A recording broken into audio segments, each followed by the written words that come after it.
Welcome to Warrior Enigma. On today's episode, we speak to a good friend, former coach of mine. He has been in the fight game since childhood, turning professional at the age of 20. He's a former Japanese heavyweight champion, UFC fighter, and is now heavily involved in building the MMA and fight scene on the Pacific Island of Guam. Before we dive headfirst into the champ's story, let's take a pause and talk about broadening your financial horizons. My good friend and accomplished author, financial specialist, Mr. B.D. Collins and I sat down on the last episode and spoke heavily on his book, $1,000 to $1 million, Proven Strategies for Triple Leveraged ETF Success.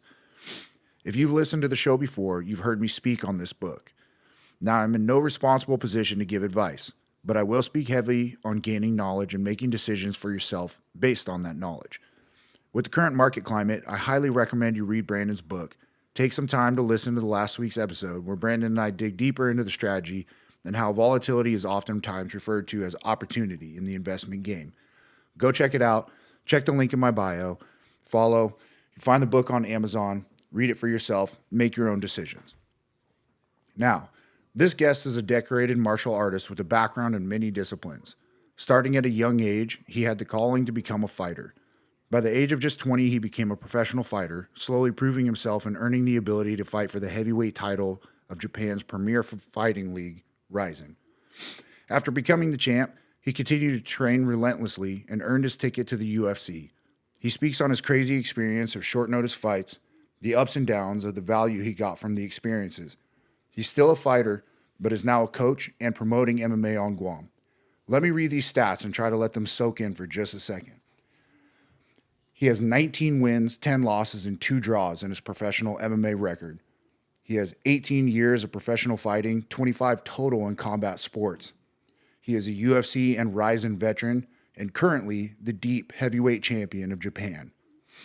Former PXC heavyweight champion, he's a Brazilian Jiu-Jitsu black belt and has multiple titles in submission grappling and BJJ tournament championships. Ladies and gents, warriors, my good friend, former coach, and all around a phenomenal human being, I'm very proud to sit down, very happy Mr. Roque Martinez joins us today. Welcome to the Warrior Enigma. I really appreciate your time, man. It's an honor and a privilege to have Mr. Roque Martinez in the house. Man, Jeff, thanks for having me, man. It's an honor for myself to be on too. You know, I know we talked about it for a little while now, so it's good to finally get on. Yeah, the scheduling's a little tough. What people don't realize over there in Guam, so I'm recording Tuesday evening and it's Wednesday afternoon for you. Is that right? Or am I Monday?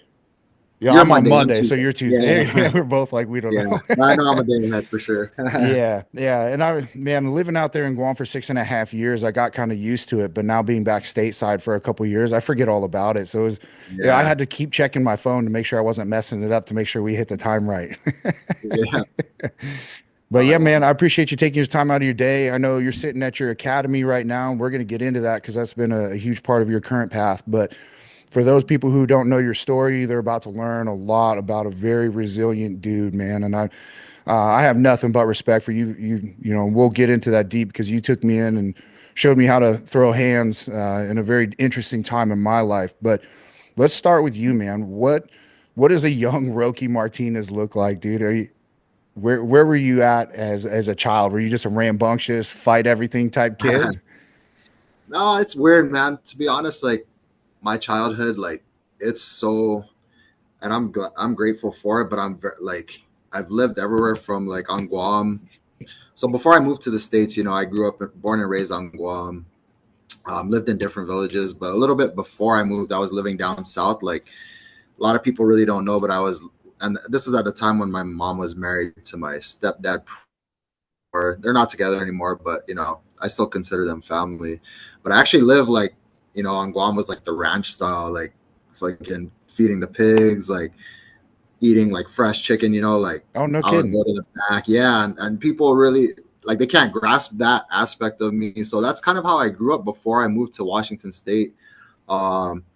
And a big reason why my mom moved me to Washington State with her was I was kind of getting into a little bit of trouble, especially growing up down south. I was in Agate right before I moved, so you know, it's a little rough down there as far as like, you know, like, you know, getting into fights in school all the time. And So my mom wanted to just give me an opportunity. So we moved to Washington State when I was about, I want to say I was 12, 11 or 12, somewhere around there. Um, and I didn't start too well out in the States, man. I got in trouble. Believe it or not, I got suspended on my first day of school.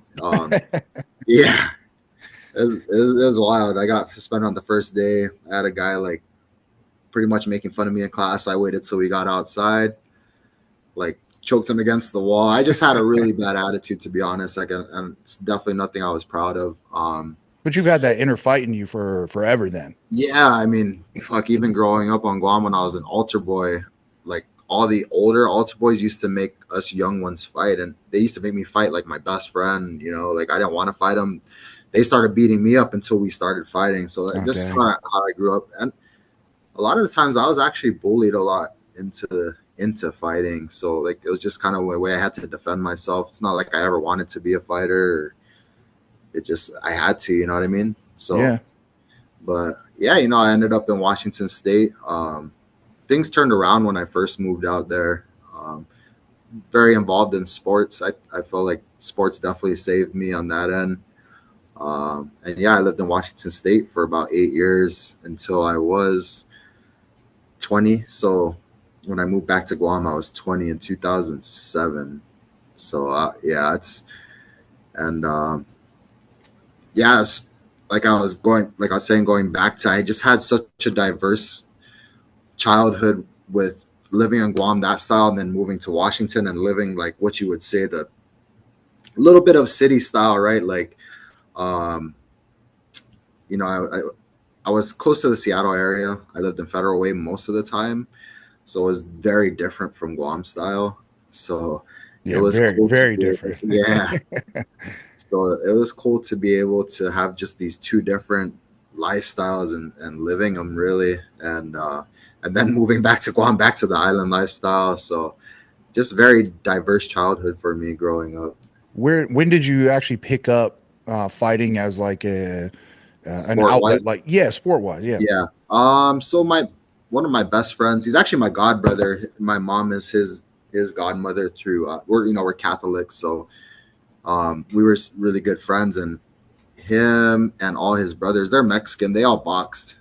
Their dad would take them to the gym, and they were just always boxing. So that's kind of how I got interested in boxing. Like I would just train with them a little bit here and there. I was pretty young too. I was still 14-ish, I would say, around there when I was surrounded by that sport, right? So that sparked it. I did wrestle throughout junior high as well. Like I didn't want to. My favorite sport was football. I know we talked about that. I know that was your sport as well. You played D1 football, but for sure. that was where all my interest was. But you know how it is, like in school, like they're like, hey, you should wrestle to kind of like keep you, of course they want you to keep building up and stay in shape as well. So that's kind of how I got into wrestling. And yeah, I wrestled throughout junior high. So I was always into the combative sport, but I didn't get into MMA till probably right after I graduated high school. A couple of my friends were at a local MMA gym, AMC, and they were pretty well known in Washington State. Like they had Matt Hume was the head coach. That's where I started training, and my friends slowly fell off, and I was the last one there. And man, I pretty much stuck with the sport since. So I want to say I was about 18 when I got into specifically MMA training. But I was, like I said, I wrestled and would train boxing with my friends prior to that growing up. Yeah. And did you ever take any fights before you went back to Guam? Like any Oh yeah. So Washington? before I actually came back to Guam, I had already like a bunch of amateur fights under my record and like pancration style tournaments. So I had experience already. So when people saw my first fight on Guam, they were thinking like, oh, it's going to be his first fight, but they didn't know I already had a background. So Yeah. I would say my debut was pretty impressive on the professional side. Just because I was already pretty well developed at that young age. I was only, like I said, 20 years old when I had my first professional fight on Guam. Oh, dang. Okay. Yeah. And yeah, so I had already experience under my belt before I moved back here. And that's got to be a culture shock. I mean, a lot of people don't know how the size of Guam. When you're talking about, growing up on the south end and stuff, and when people have an idea of where they grew up, and you say north, south, east, west, like they think these large open areas. But I mean, Yeah. Guam's what, 30 miles north south, Yep. and And then like like 14 wide. yeah, 14. So it's Yeah. the size of most people's city is the Yeah. entire island of Guam. And so when you left Washington, going back, you got your first pro debut. What is the like? You had to have a ton of challenges coming back into like a smaller culture. How big was the fight scene in Guam back then? At that time, actually, Guam MMA was pretty big. I feel like it was even bigger than it is now, just because the sports has died down quite a bit here. Um, Any idea it why? was popular. I think mostly because the big promotion at the time, PXC, had died down. I want to say their last event was like 2017 ish, Oh, okay. and so there was no promotion for a long time until pretty recently. Like, and I'm actually one of the owners of the new promotion, MMA promotion, Brawl. We're trying to kickstart it. Like, we have these smaller events leading up into Brawl. Just trying to kind of build the sport back up. Yeah, It's hard for younger kids to want to compete or train MMA if there's no like outlet for them, right? So if there's not many shows, it's not like they're seeing something to say, oh, I want to do that, right? But before, when PXC was pretty big, you had all these kids watching PXC and like, oh, shoot up, I want to do that when I grow up, or yeah. whatever it may be, or I want to try it. So that's kind of what at the stage now we're trying to build it back up to where it was, Yeah, was before. you guys have come a long ways even since you and I met, because I Yeah, remember the first brawl event that you guys did, Dusatani. yeah, yeah, yeah, Yeah, yeah, yeah, and it was, I mean, it was awesome to see. But now I get to follow it on social media. I've been watching you guys grow. yeah. Yeah, you guys have been doing some really cool stuff for the sport. But before we dive deep into that, so you get your first pro fight, and then did you kind of transition into Japan naturally? Because I know Japan Uh, became a big part of your fight game.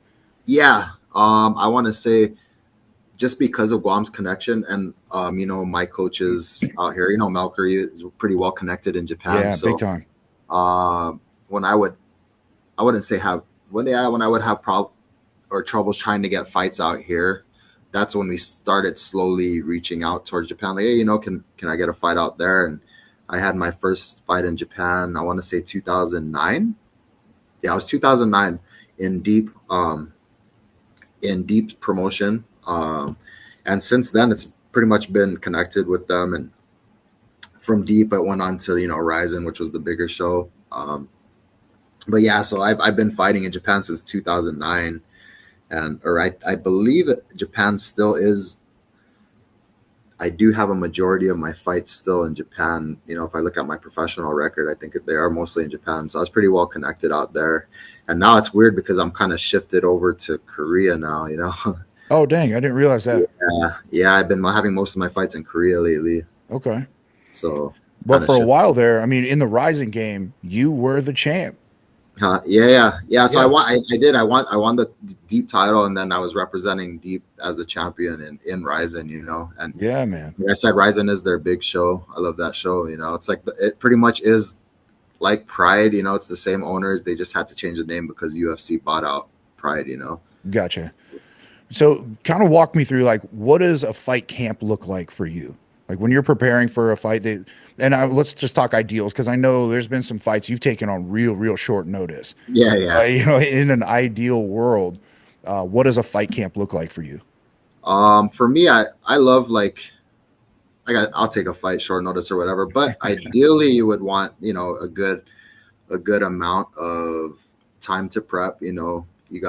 There's so many phases of MMA to work on. Like, you got your strength conditioning, your boxing, your kickboxing, your grappling, your wrestling, it's just, when you really think about it, it's crazy because there's so much to work on, and then you focus so much on one thing. You're like, oh shit, I forgot, I didn't work too much on this, so that's what I find myself having probably my biggest struggle with training.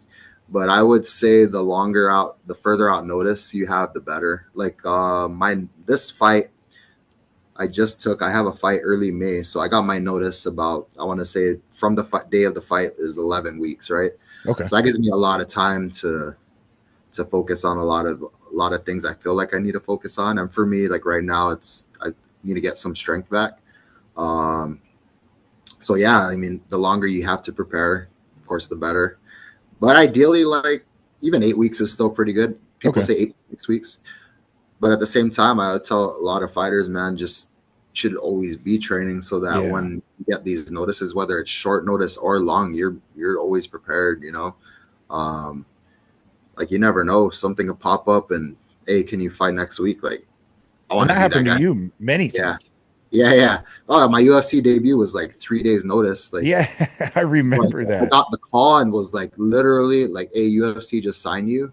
Can you be at the airport in 2 hours? Like, holy shit, you know, like it was one of the wildest times of my life. Like, so many things were going through my head, but while trying to know, I got to pack my shit. You know what I mean? Right. Like, I fucking forgot my toothbrush. Like, I was just so much going on. Dude. It was wild, man. So like, you just got to be ready. Like you never know. Like there was no way I was gonna turn down the UFC opportunity, even though it's only 3 days. I was fighting like legit one of the top heavyweight prospects, you know, going into the UFC. Yeah, dude. I remember that vividly. Yeah. That was when you and I were training together. Yeah, And yeah. then We were all of a training sudden you were that off was island and everyone's like, yeah, dude, he's gone. He's at a I know. fight. I couldn't, you know, of course I couldn't announce it until UFC made it official, but people were like, well, wow, why is he flying to Vegas? You know, like out of nowhere. Like, but you know, you just got to be prepared for those opportunities and be able to take them, you know? Kind of walk me through the emotions on something like that. Cause you're established in Japan, you know, you went from deep to Rizin, you're the belt holding, you're the champ, right? Yeah. And then all of a sudden you're in the UFC, which is, you know, kind of become the big show, if you will, like the big promotion, the big, that's what everyone kind of works towards. So now all of a sudden you're a belt holding champion, 3 days notice, you're going to the big show. Like, is that, other than packing your bag and that being kind of chaotic just to get out the door, like what goes through your head in those situations? Yeah. You know, it did get a little emotional for me. Just knowing, you know, out of all these at that time, fuck, I'd been fighting for like 15 years professionally, and just it hits you like all that time of that blood, like literally blood, sweat, tears, right? Like it hits you, and like, you know, one of the first things I did was I called my mom. You know, she's always been my number one supporter, so there was a lot of emotions there too, you know, but I didn't have too much time to think on that end, you know, and it was just like I said, it was just so much going through my head, like holy shit, I fucking made it. And then once that settles, then you're like, oh, but fuck, I got this fucking big task ahead of me. And you know, I look at my opponent, I'm like, oh shit, fucking this is a tough first outing, you know, but like shit, you gotta go. And that's where I felt like I learned a lot about myself. You know, I don't want to get too sidetracked with that, but I really learned a lot about myself.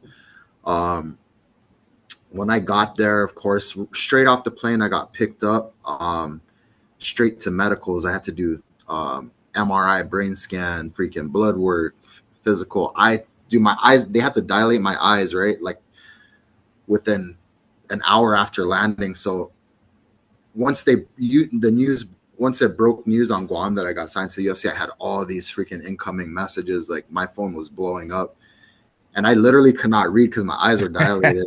All I see is ding, ding, ding, like the whole fucking few hours. And I keep like every like 30 minutes, I'll check my phone. Oh shit, I still can't read it. So just going through that, and then finally, you know, weigh-ins, got to make weight, fight. Then sure enough, like, you know, of course we get jet lag, right? Like coming from Guam, and this by no means an excuse. Like this, I'm glad this is not an excuse, and I'm glad it happened to me because I really did learn about myself. But that jet lag kicks in the night before the fight. Of course, nerves, right? And these are things that as a professional fighter, you have to be able to deal with. Like you can't say, oh, this affected me. Like you have to deal with that. Like that's part of your profession. You have to deal with these nerves, the jet lag, right? And so fucking, you know, I'm like, it's midnight already. I'm like, I need to sleep. I gotta wake up early. You know, the USADA's gonna come test me in the morning. I already know they're gonna come test me. So I'm like focusing on trying to get at least a few hours of sleep. Then I keep looking at the clock, 2 a.m. like fucking can't sleep. 3 a.m. 4. long story short, I get no sleep the night before my fight, right? And Dang. so now it starts getting into my head like, oh fuck, did I bite off more than I could chew? You know, like Yeah. you literally start questioning yourself, like maybe I'm not made for the big show. Maybe like this is gonna get the best of me. And I started getting like fucking jitters. Like when they talk about UFC, that pre-fight jitters, like it was real. Like I was getting the chills. I was shaking just because I feel like it was the nerves. So I had to keep going in the shower, like take a hot shower just to like stop my body from chilling, you know?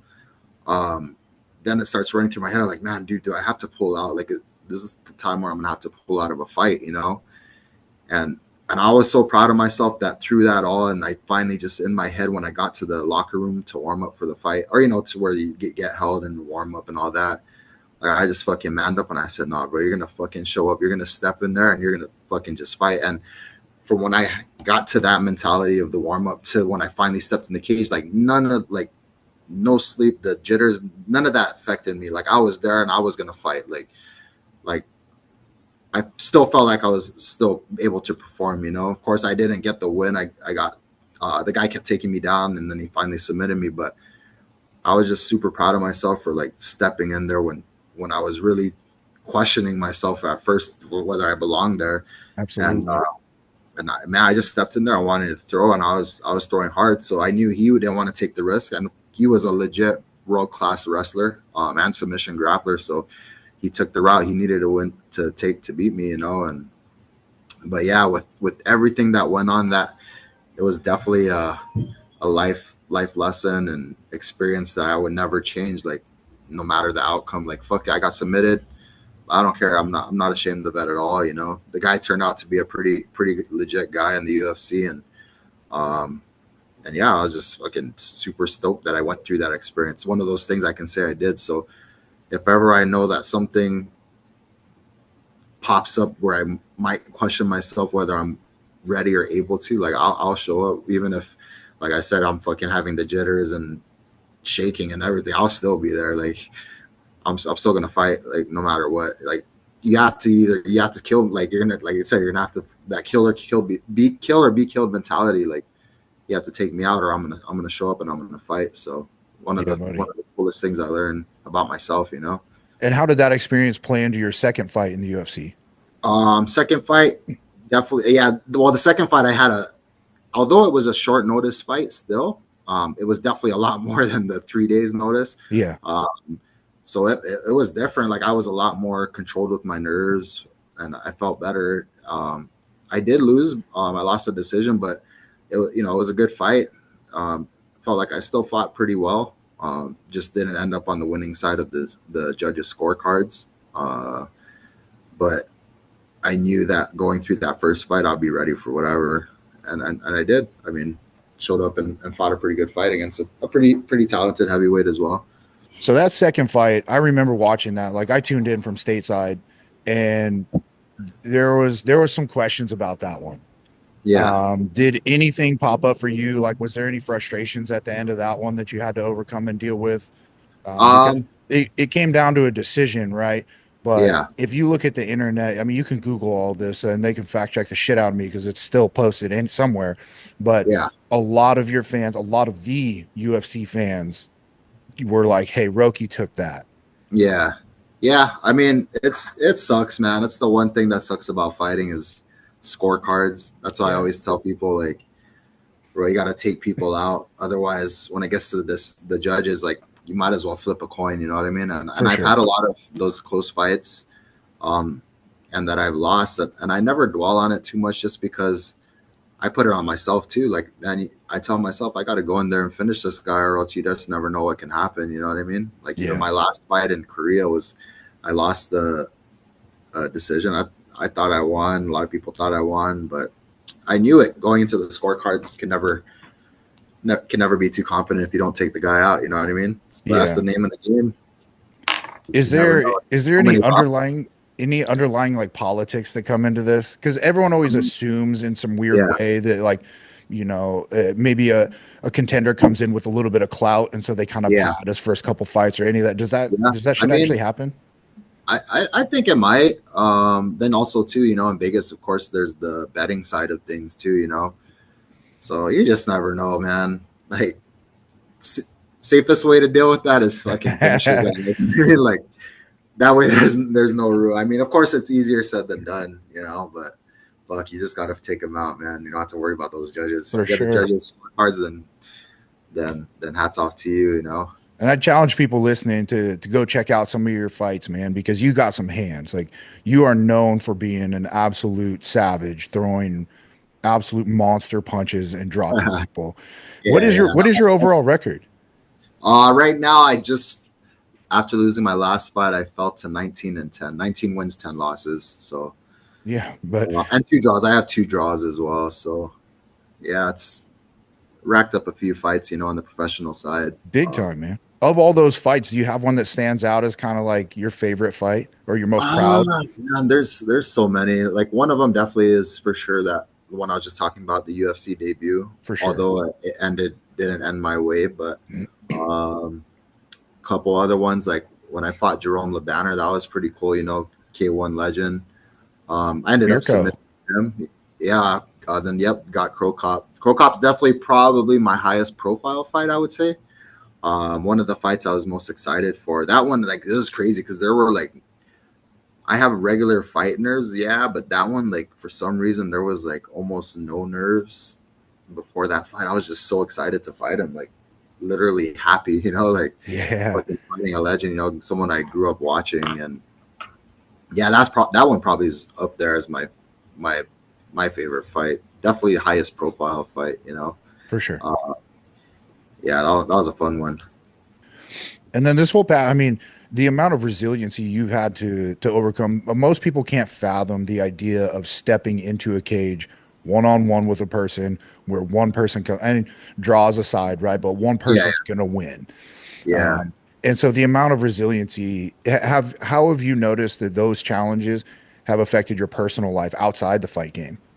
Oh yeah, it definitely helps. Like, nerves don't, for me, like the pressure, the nerves, it doesn't get any bigger than those big fights, right?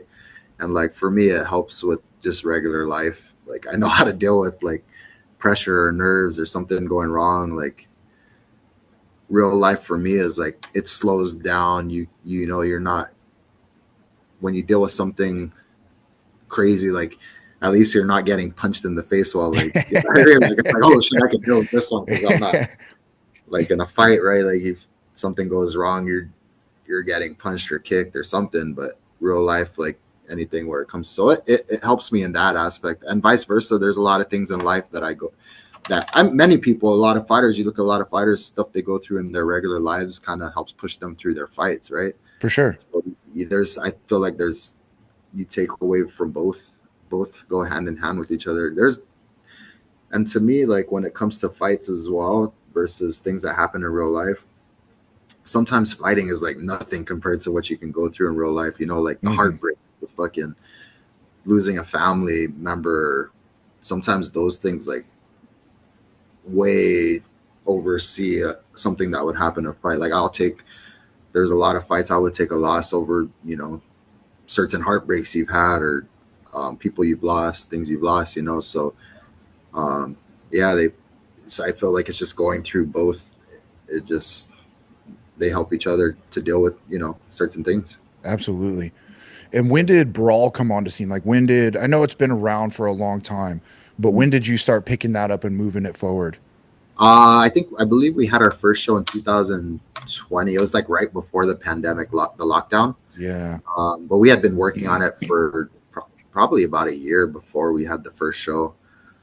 So, and that one's headed by Melker, he that was his idea, and I kind of bought into it with him as part owner, but he's definitely the main guy behind that scene, and that 2019-20 is when it's going. So it's been about almost 5 years now. Yeah, and that's right when you and I met.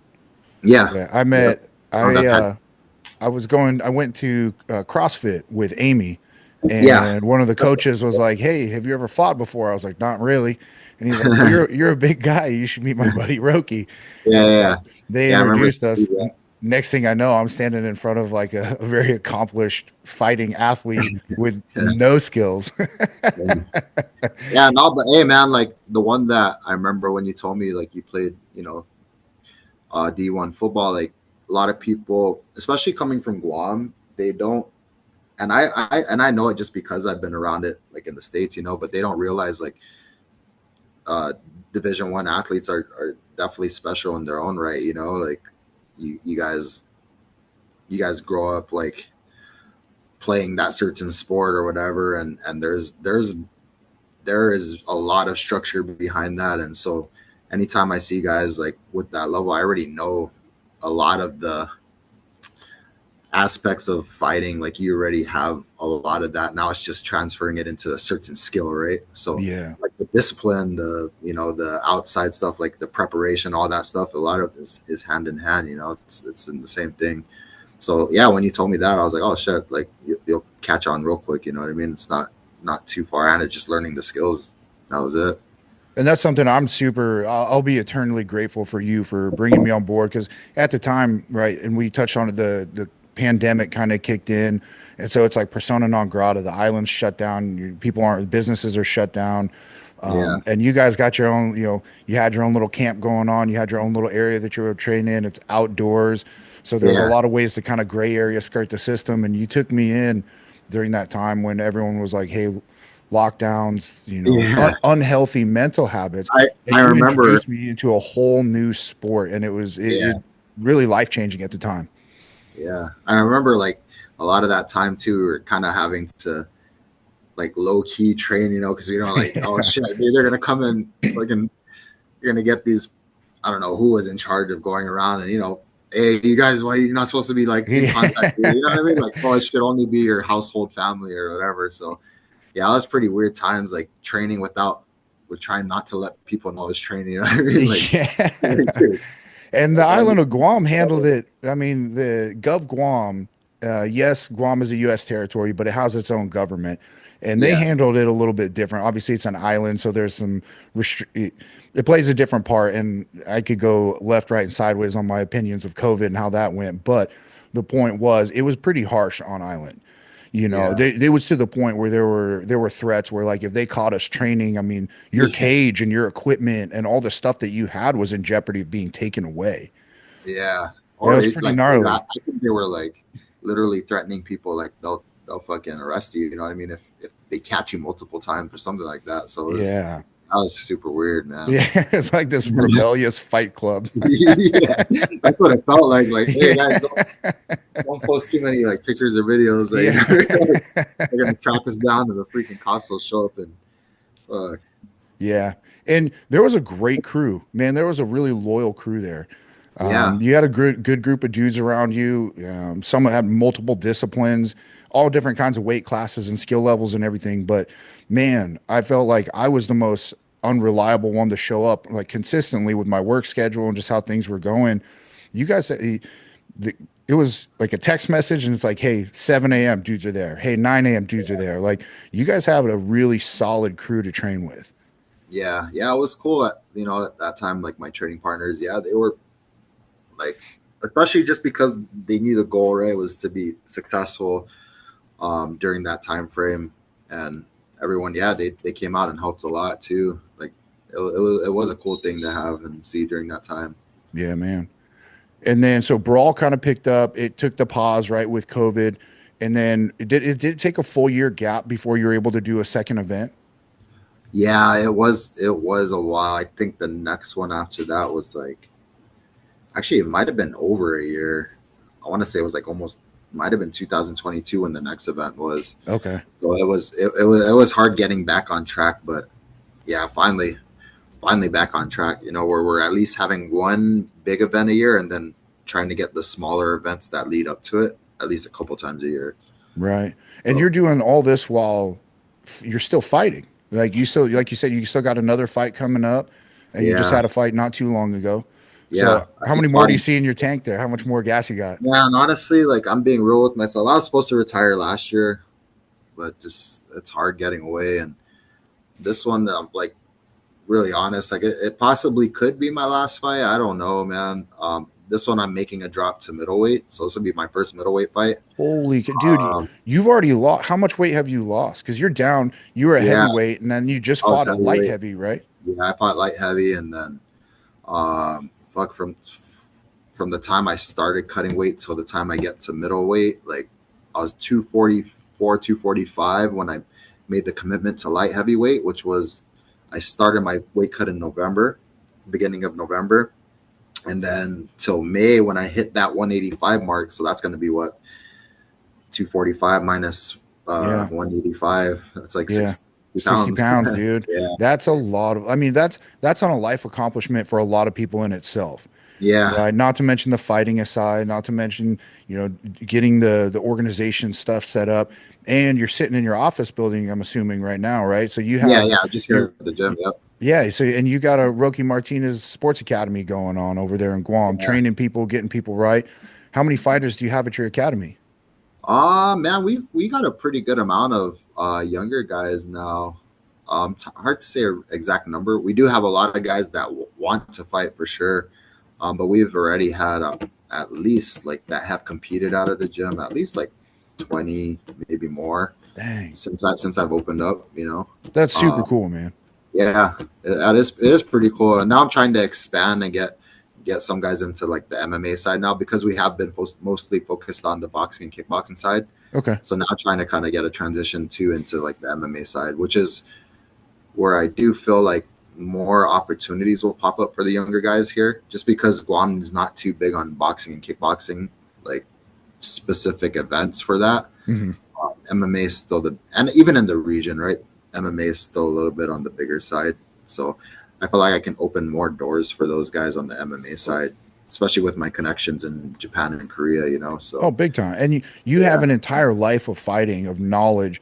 And I felt it big time as you were teaching me, as we were fighting together. I'm in my head trying to get you ready for a fight, but you're also trying to teach me, basic techniques and get me yeah. educated up so that I can give you a good look. And you're a phenomenal teacher. How do you feel that your fight game and now your teaching, like, do you feel a seamless transition, or has it been a little bit difficult? Yeah, no, for me it feels pretty seamless, like especially because knowing, I mean, a lot of my career, it's like I did have like, I had guys help me or would coach me, but uh like just for someone to be there specifically and be like a coach the whole time. Now I love it for myself just because I can like really try and help, like focus a lot of my time helping, Hmm. uh, and my most of my career here on Guam, Melker was like the head coach at Spike, but that Melker has a lot of other stuff going on business wise, so he was very limited in where he can split his time up. So, and I totally understood that. So when he could help me, I definitely appreciated it.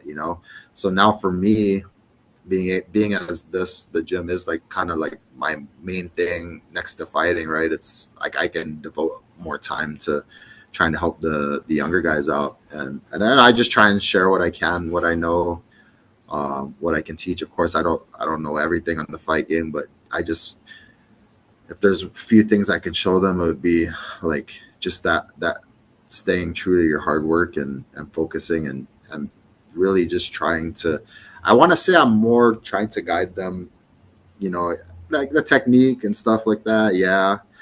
But I feel like I can also lead them more in a way of the discipline and the hard work side, and just Big being time. committed to because that's what I stand by. And I feel like I made it as far as I did in my career, just off mostly hard work, like Yeah. I did lack a lot of skill and, a lot of other things, but I feel like I made up for it just by just putting in the hard work all the time, so that's what I'm trying to spread here. Absolutely. I think it's something that's completely underrated nowadays.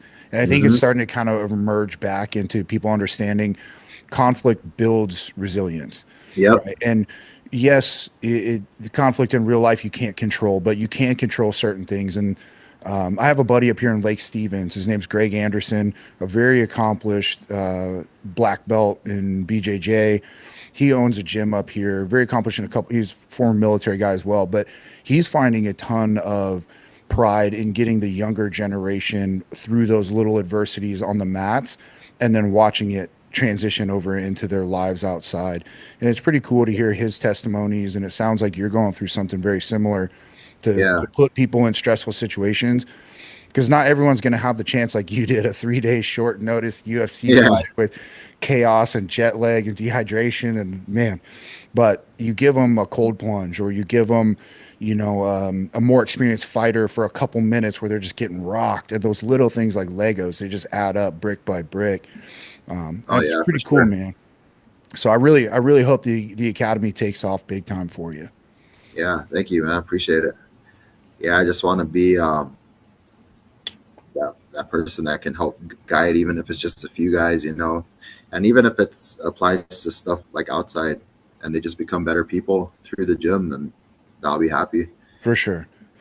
So looking back over your career, is kind of a loaded question, because a lot of people you can look at it through different lenses and be like, yes, no, sideways. But looking back over your career, are you super proud of yourself for what you did? Like, are you able to take in, because everything you've done from an outsider looking in is absolutely astronomical, the things you've been able to accomplish, but you yourself, have you been able to look back and be like, you know what? I fucking crushed it.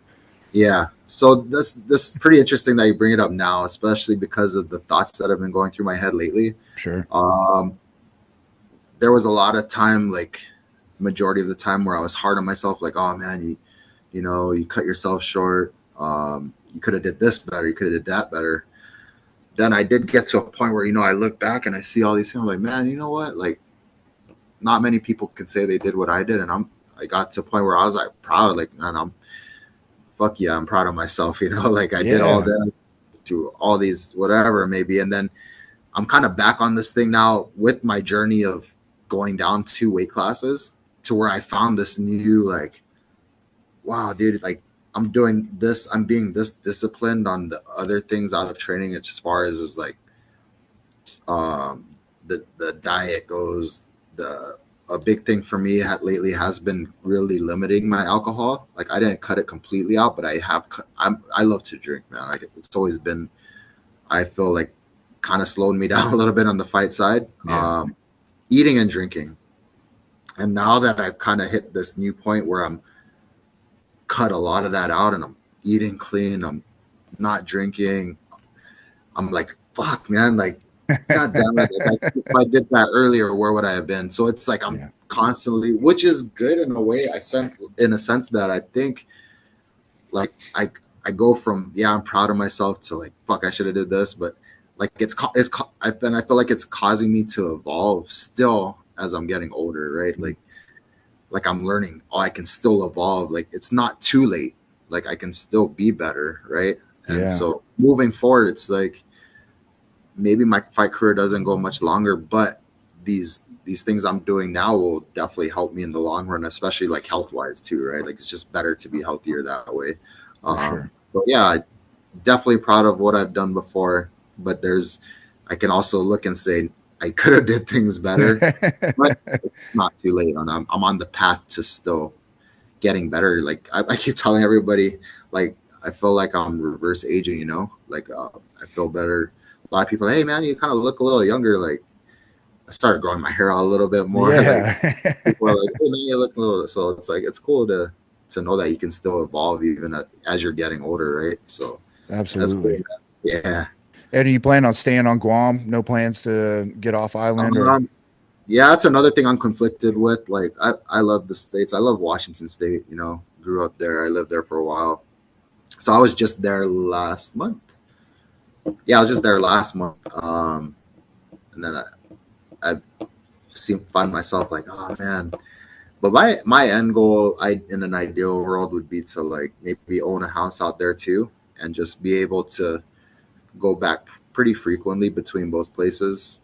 And of course, that ain't gonna be cheap, but I mean, I feel like I could live pretty minimally, so I wouldn't need all these extra things. But it would be nice to just be able to travel more frequently back and forth and have a home base out there and out here, Yeah. Because I know you So got a pretty good core of friends up here. You still have some yeah, family up I in do. Washington? Yeah, I have a lot of my good friends out there. Like my best friend. I actually extended my. So I went out to Vegas for this High Rocks race thing, and my best friend, his birthday was that week, and I was like, fuck it, I'll just extend just a little bit to hang out with him on his birthday, which I did. And yeah, it's always good when you get back with your childhood friends and you kind of hang out with them, and just it's different, right? Like, so I'm like, man, no, I wish we could hang out more, but it sucks because we only get to hang out when I fly out there. Yeah. Or he's visited me once on Guam, and maybe like almost 2 years ago now. So, but yeah, I love hanging out with my friends out there too, and they get super stoked when I come out. So it'd be cool to just frequent a little bit more, Yeah. back and forth. For sure. So one day. Yeah. No, I hear you. And there's still parts of Guam that call to me. Living there for 6.5 years and having some good friends who still live over there. There's still times where I'm like, man, I'll tell you right now, I miss the pig hunting and the deer hunting. Oh yeah. I remember you got into that. Yeah. Yeah. The old babui hunting still calls to me, and I wouldn't mind coming back out now and then. I know Amy misses Guam big time. And there's something about like a Guam Washington mix. There is something about it, man. It's like two polar different places. Like, I'm constantly sweating, overheating in Guam. And you come to Washington and, you always have a sweatshirt on and you got, right? And so it's a really cool, both worlds. So I feel you on that, man. Now going just kind of a broad statement, hopefully this reaches some young fighters who are aspiring, or some jiu-jitsu guys who might want to broaden their horizons. If you're talking to somebody who is looking to expand or start competing in jiu-jitsus or boxings or just full-on MMA, what would be kind of your go-to advice on, like, the mental struggles you're going to have to face and what that kind of endures over a career?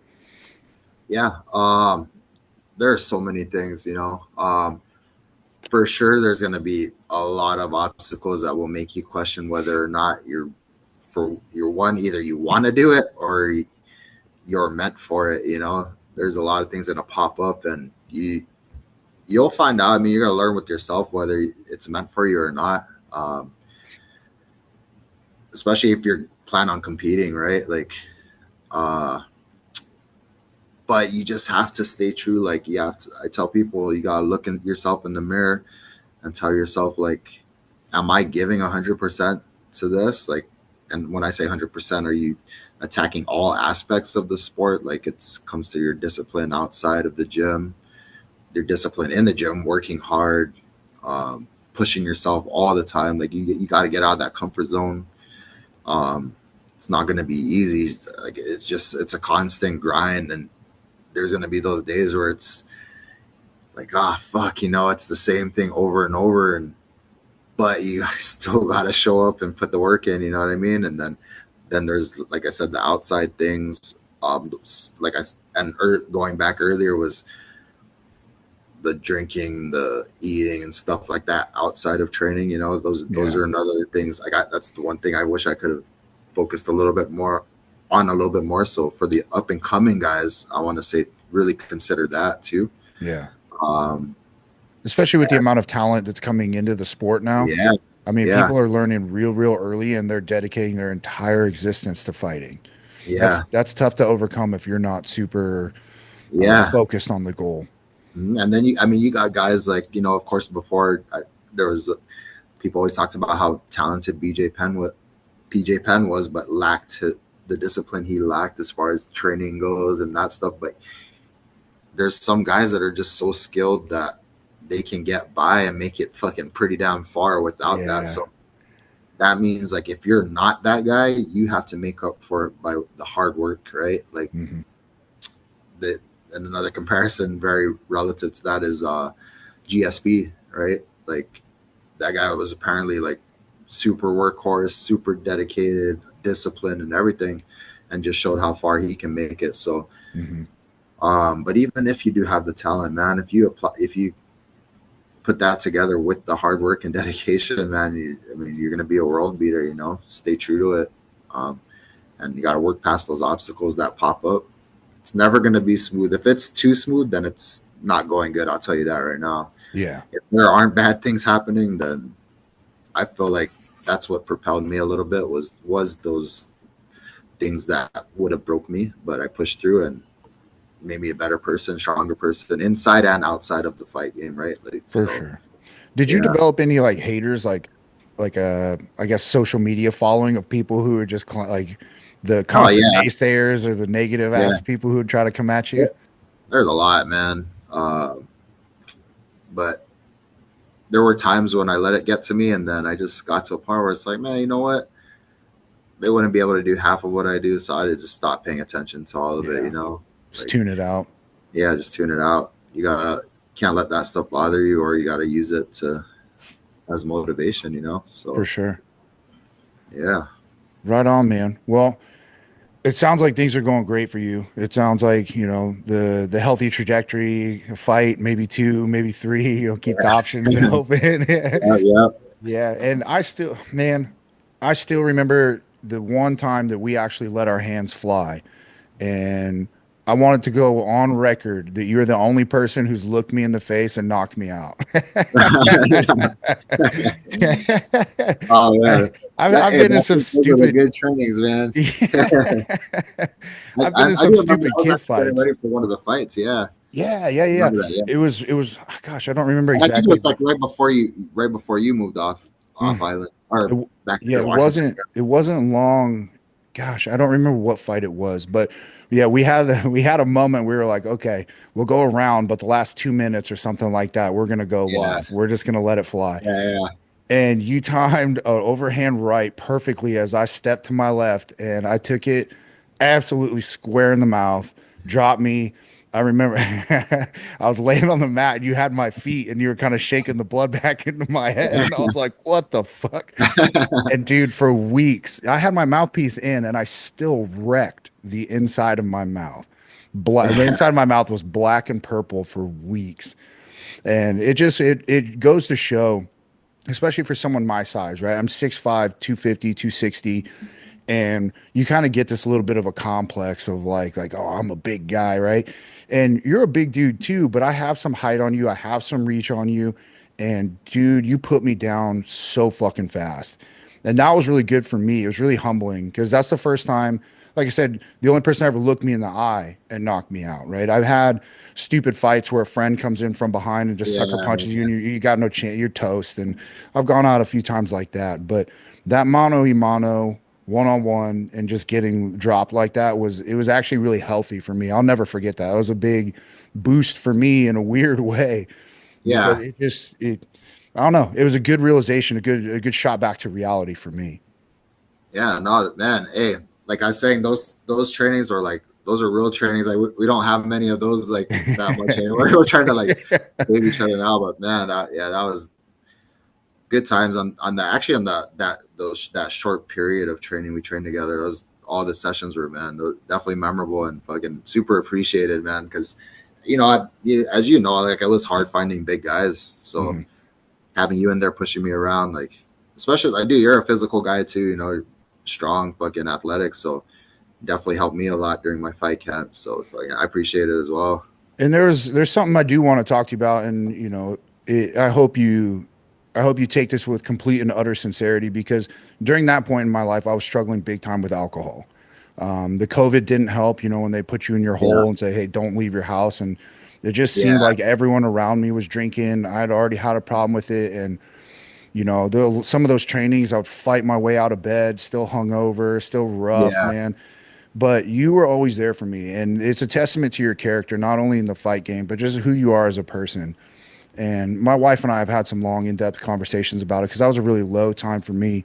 And to have someone like you in my life, I just wanted you to know that that was very powerful for me. And like we talked about the knockout, right? That's like a small chunk of like that little bit of power. But then, I mean, you knew when I come in hungover, you had to have known, right? But you're still there training me. You're still putting it in. You're still allowing me to get my time in, and all those things over time really built up and they really resonated with me.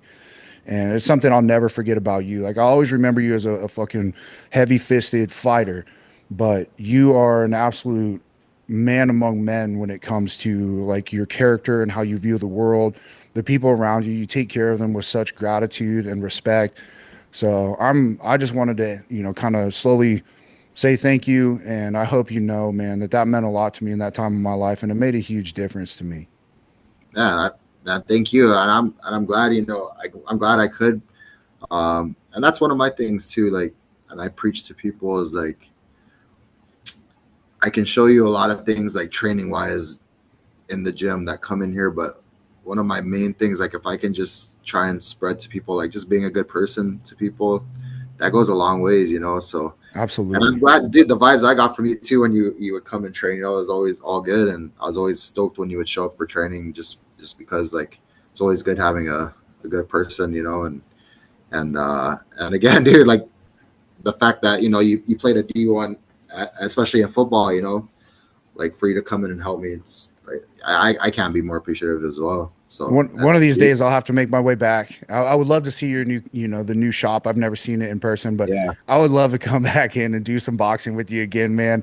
I don't know if I have the the fortitude to go live again. Maybe we'll have to yeah. for call it for like 1 minute tops. But Oh, you got some good drills in. yeah, man. But gosh, it's for the people listening who have never been into boxing, never been to MMA or any of these combat mixed martial arts style sports. Like you learn something different about yourself, and so hopefully listening to Roque has inspired people to kind of get up and think about it. My testimony is not much in the fight game, but dude, it's played a huge impact on coming out of an athletic career in football and then being in the programs I was in the military. You have resiliency and you build these things. The fight game's a whole different chunk. Just because you have resiliency in one aspect doesn't necessarily mean you have that same skill level in others. They do bleed together, but the fight game is a whole different ball game because there's no way out. It's you and that person. Literally, you can tap or you can run away. And the beautiful thing about those types of situations is I've never met anybody in the industry who, if you have that moment, like the new guys coming in who are a little bit timid or scared or, they have that panic moment. No one's ever been like, oh, a little bitch, no one's ever been like, oh, look at him run away. Like, no, dude, you get coached up and you get put back in that same spot where you now have to overcome it. And then you get new skills and new skills. And it's such a cool sport. It's such a cool, just community of people that, guys like you have built up and then guys like me just get a small taste of. So very, very cool. I hopefully we can promote some people to go out there and put on some gloves, seek out a gym, get Yeah, themselves some mental reps in on just getting their asses whooped. yeah, for sure. Well, Roque, brother, we'll go ahead and kind of tape it down here. If is there anything else you wanted to touch on, anything you got moving forward, we can drop some socials in there for you in the descriptions. Yeah, man. If you guys just want to follow me on Instagram, I do keep, if you're interested in like just the day-to-day stuff, I do keep pretty active on there. Roque_Martinez 86. So just check me out on there, man. Keep Yeah, up to date with what's been going on. absolutely, brother. Well, it was a pleasure, bro. And I kind of got a little heartfelt there, but I think it's important for people to understand the camaraderie that gets built in these situations and the behind the Yeah, scenes stuff that happens. You touched on it, with the losses and the things in real life that happen behind the fight game. But for you to do what you've done in your career is truly impressive, man. And I'm always standing there, one of your biggest fans. I tune in all the fights and try to shoot you a message afterwards. Win, lose, or draw, don't matter, man. You're the fucking champ. So yeah. thanks for coming on the show today, dude. It means a lot. Hey, thanks for having me. Really appreciate it. All right, Oh brother. yeah.